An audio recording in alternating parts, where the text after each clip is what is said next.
Hey friends, this is Trina, and welcome to Life's a Blog, the podcast.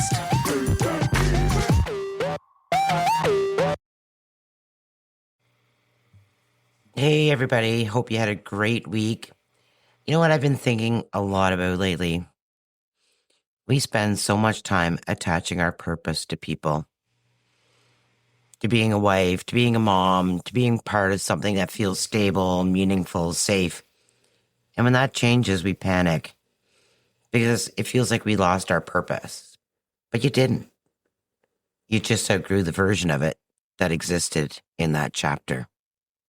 I had a great week last week simply because I was in Kitchener. I spent 3 days with my daughter and one night with some friends. The magazines came in, so we had a new month to celebrate, and it was very successful. And I got to just kind of people watch and think about things and life and purpose. Really, purpose was a huge component of my week. I passed by the house that our children was raised, and I noticed that they changed the casement windows in the front to double hung windows. And I thought, wow, how odd that is to see double hung windows in such a big bay window. And then I realized that that's their choice. That's what they wanted. Easier cleaning, more air circulation, who knows? But really, that house is no longer mine. And new owners, new decisions, new thoughts, new look. And then spending 3 days with my daughter was quite eye-opening as well, because in her own place, she's got different routines, different habits, different attitude than when she lived with us. And it got me to thinking how much people change as they grow. And sometimes it's for the better, and sometimes it's for the worse. She seems like she's doing okay. She's very strong-minded, and she's forging ahead and doing what she needs to do to make the best life for herself. Now, does she understand purpose yet at 30 years old? I'm not necessarily convinced, but she's really trying to find it. And my son, he's a lot like myself. He lives and breathes for my grandson. He adores him. He worries about him. He's always concerned about his safety, and he's terrified to let him fly free and figure things out for himself. He always needs to be there when my grandson is around. But the interesting thing is they both have their own lives now. And my purpose when it comes to my family is, how do I fit into that puzzle now? And really, it's basically just being a mentor, someone that they can talk to, listen to. Imparting advice can be a tricky situation because they're still at that age where they're trying to find themselves. And my daughter and I had a conversation about that, where I told her my mom was always offering up advice or offering an opinion. And that doesn't mean you necessarily have to listen to me when I give those opinions. Take them as food for thought, and then make your decisions yourself on what you need to do. And whether in my gut I know it's a bad decision, she's going to make that decision anyway. So there's no point in me being mad at her or give her the silent treatment. She's going to make her own decisions in life. And that's a very important part of, as you deal with grown children, that you have to let them fly free. It is so important. And I think I needed this tragedy that happened 8 years ago to realize that, because I was, like I said in previous podcasts, I was such a helicopter mom. And then, of course, then came the biggie. Hanging out with my friend, we'll call her Lisa. Hanging out with my friend Lisa on a Thursday night after the week had passed. Her daughter had just went through a complete loss in an apartment fire, and her boyfriend and her were living with them. And the place was quite loud that evening. And she said how overwhelming it is because they're so used to a quiet home that this type of lifestyle comes at a shock to her. And I'm like, I know, my daughter moves in and it's like complete culture shock on how louder things get and how you have to kind of compromise, where when you are alone, it's just, you're free falling, you're doing your own thing. And, we started talking about purpose. And I said to her, a lot of the things that happened to me in the last 8 years has made me realize that with our kids, we got to be so grateful for them, but we also have to let them fly free, make their own decisions, give them advice, like I said. And I think she's kind of lost because her kids were the center of her universe, as were mine. She just hasn't had anything later in life happen to her where she's got to look at herself and say, what am I going to do for me? Where I was pretty much forced to do that. And, I told her, I said, I used to believe love conquered everything. I remember calling my ex-husband when we split up and why I was so determined to make this marriage work after he showed me who he was is beyond me. And I used to say to him, love conquers all. Love conquers all. And I'm so thankful that he kept repeating, no, it doesn't. Because at that time, I thought that meant he didn't believe in love the way I did. But looking back, he wasn't wrong. Because love without capacity doesn't fix anything. Love without action doesn't rebuild anything. And love without growth just keeps you stuck in the same cycle. That's where your own personal purpose comes in. Because a lot of us were taught that our purpose is to get married, have kids, build a life, work, work, work. And that can be a purpose for a season. But here's the part no one talks about. What happens when your kids grow up? What happens when your marriage ends? Your marriage may end up in divorce or death. What happens when the role you built your identity around changes? You're still here. And so now what? Now what? And then I looked at Lisa and I said, I'm really not sorry for everything that happened because I learned so much that you just recalibrate. After the split up, the trauma, me going batshit crazy, me losing people in my life, me losing trust with people in my life, getting into another relationship where purpose was nothing, had nothing to do with me. It made me realize that you just have to keep moving ahead, not because you failed, because life shifted. And you're supposed to move with it. Now, I said to her, I have this magazine and it's very difficult. And there are so many days where I'm like, this is it. I'm going back to being an employee somewhere. And then I realized that going back to being an employee would just make me unhappy, resentful, and it's not going to fill my purpose in life. And I had an aha moment where I'm like, okay, my purpose is to do things on my own, especially when it comes in a working environment, because I like my freedom. I like being able to talk to people on my own time, do my work on my own time, and not have somebody's thumb over me when I want a day off or take off for a week. So being an entrepreneur is very important to me and my purpose in life. And I won't go backwards because I see this all the time. People trying to go backwards, back to the relationship, back to the version of themselves that fits inside that relationship, back to the routine that didn't actually work. Just not feeling fulfilled, not feeling chosen, but calling it love or contentment because there's history there. And history doesn't equal alignment. And just because something was meaningful doesn't mean that it worked or that it will work. And here's the part people don't want to say out loud. If nothing actually changes, you're not starting fresh, you're repeating.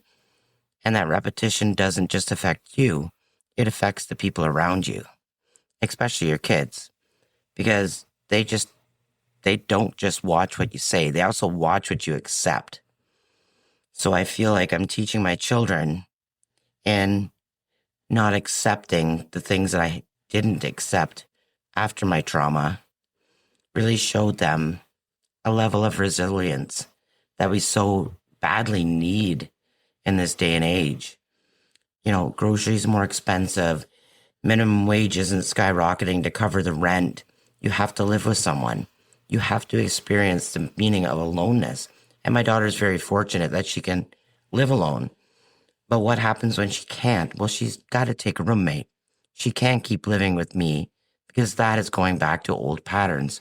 She's got to learn to survive on this very difficult road that in the world that we're living in right now. And now my son and my daughter-in-law, my grandson, if they add another member to that family, they're going to have to move and experience the reality that they'll probably have to pay $2,500 to $3,000 a month for rent. How are you going to do that? So you have to learn to adapt to the ever-changing environment while trying to figure out what exactly is my purpose? What do I want to do? When I wake up in the morning, and do I have a smile on my face or a frown? Do I feel lonely or do I feel happy? Do I feel satisfied or do I feel discouraged?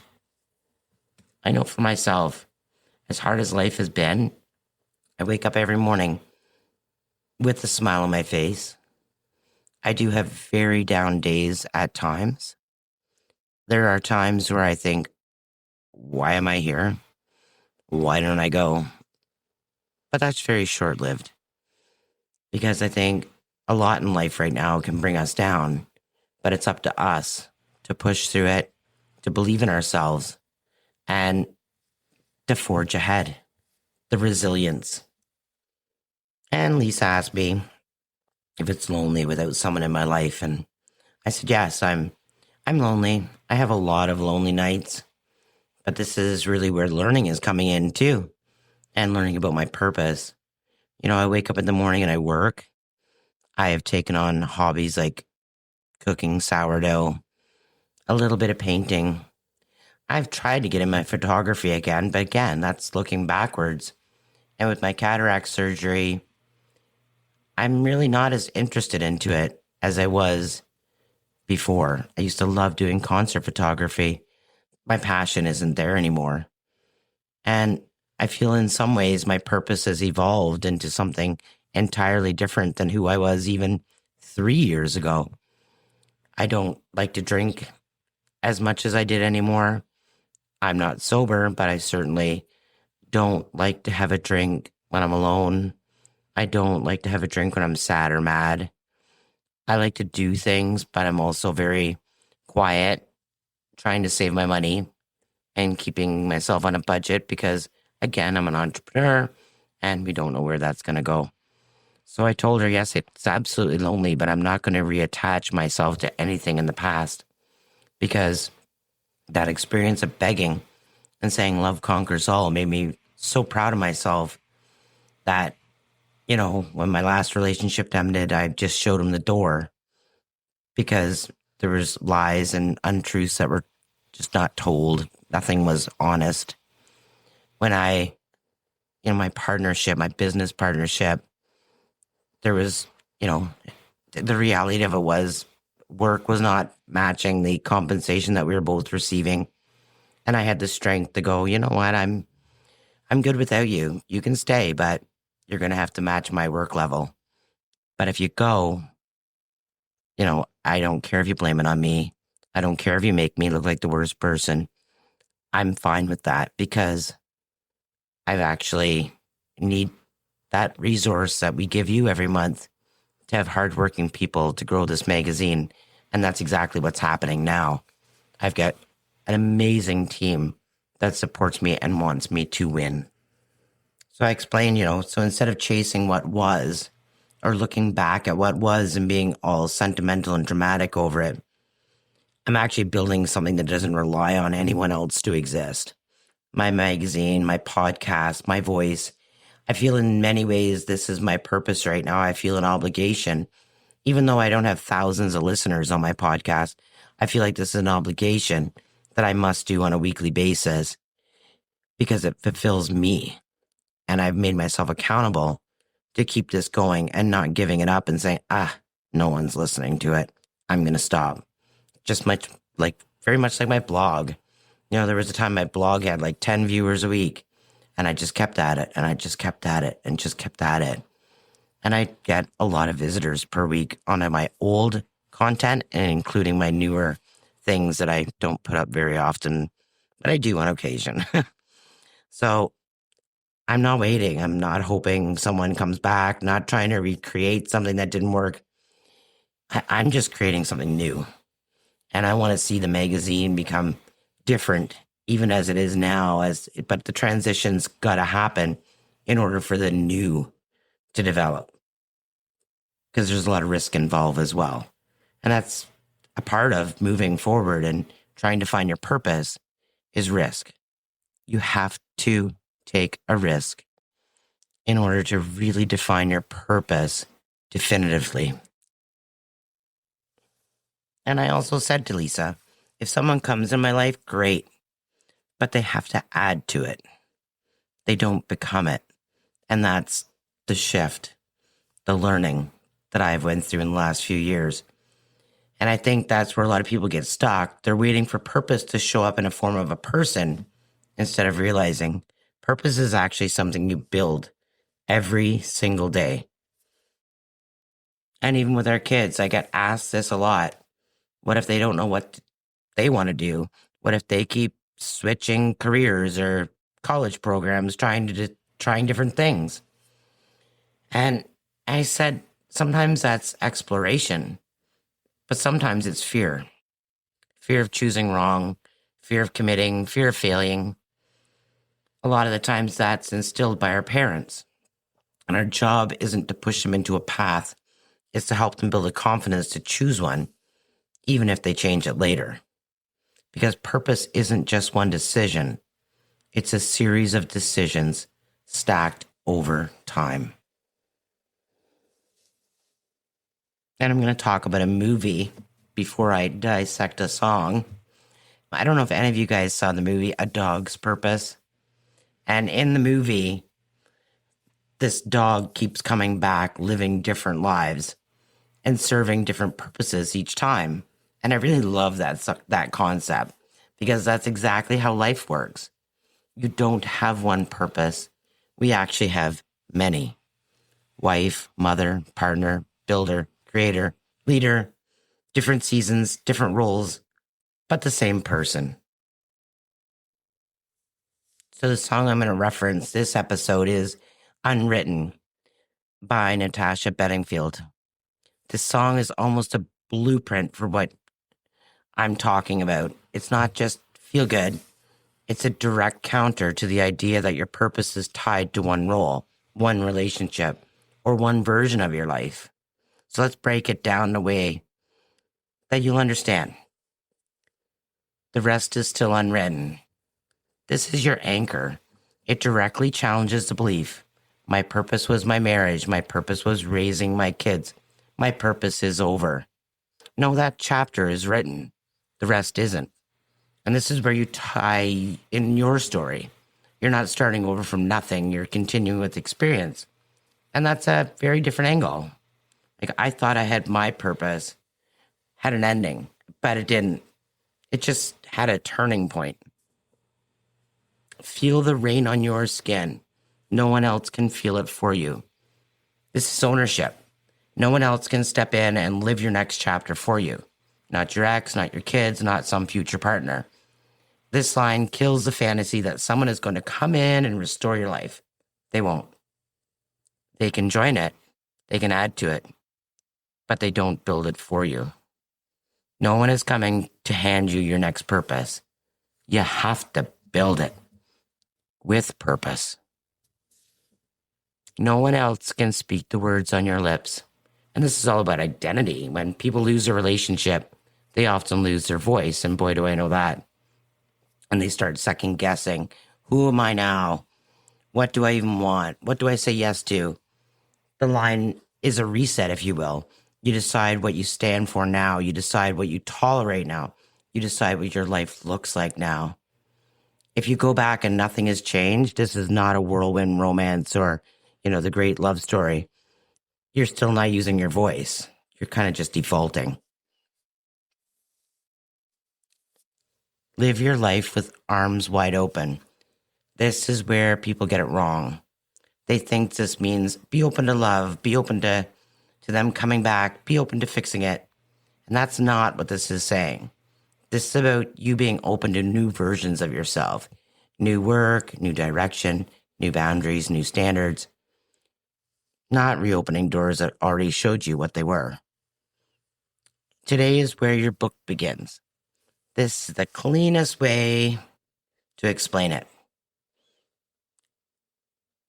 because it reframes everything you've been saying. Not, I lost my purpose, but I'm in a new chapter in life. And here's the distinct thing.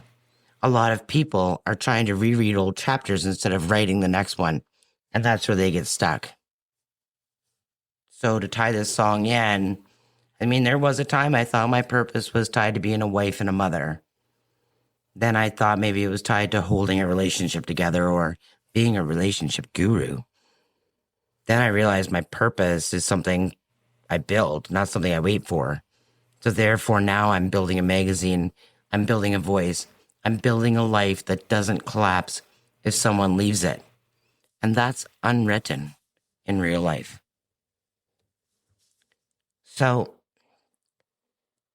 after talking to Lisa and having such a great week with my kids and a successful magazine distribution, happy clients, I feel quite content where I am. And there's, my purpose is stabilize, grow, pay my bills, build something that lasts, nothing fluffy, no fantasy, just real life goals. So if you're sitting here tonight thinking, my purpose is gone, it's not. You just haven't defined the next version of it yet. And maybe that's the question you sit with it this week. Not, why did this happen? But, what do I build now? Because your life isn't over. You're just in a new chapter. And this one, you get to write it on your own terms. Well, that's it for this week on Life's a Blog.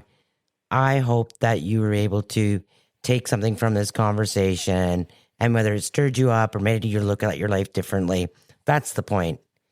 Thank you for spending time with me. Follow Life's a Blog CA on TikTok, Instagram, and Facebook, and join the conversation. Leave your thoughts and comments as I read them all and always respond. And if you're enjoying the podcast, subscribe on Spotify, Apple Music, and your favorite podcast platform so you'll never miss an episode. I'm Trina Stewart, and this is Life's a Blog. Till next time.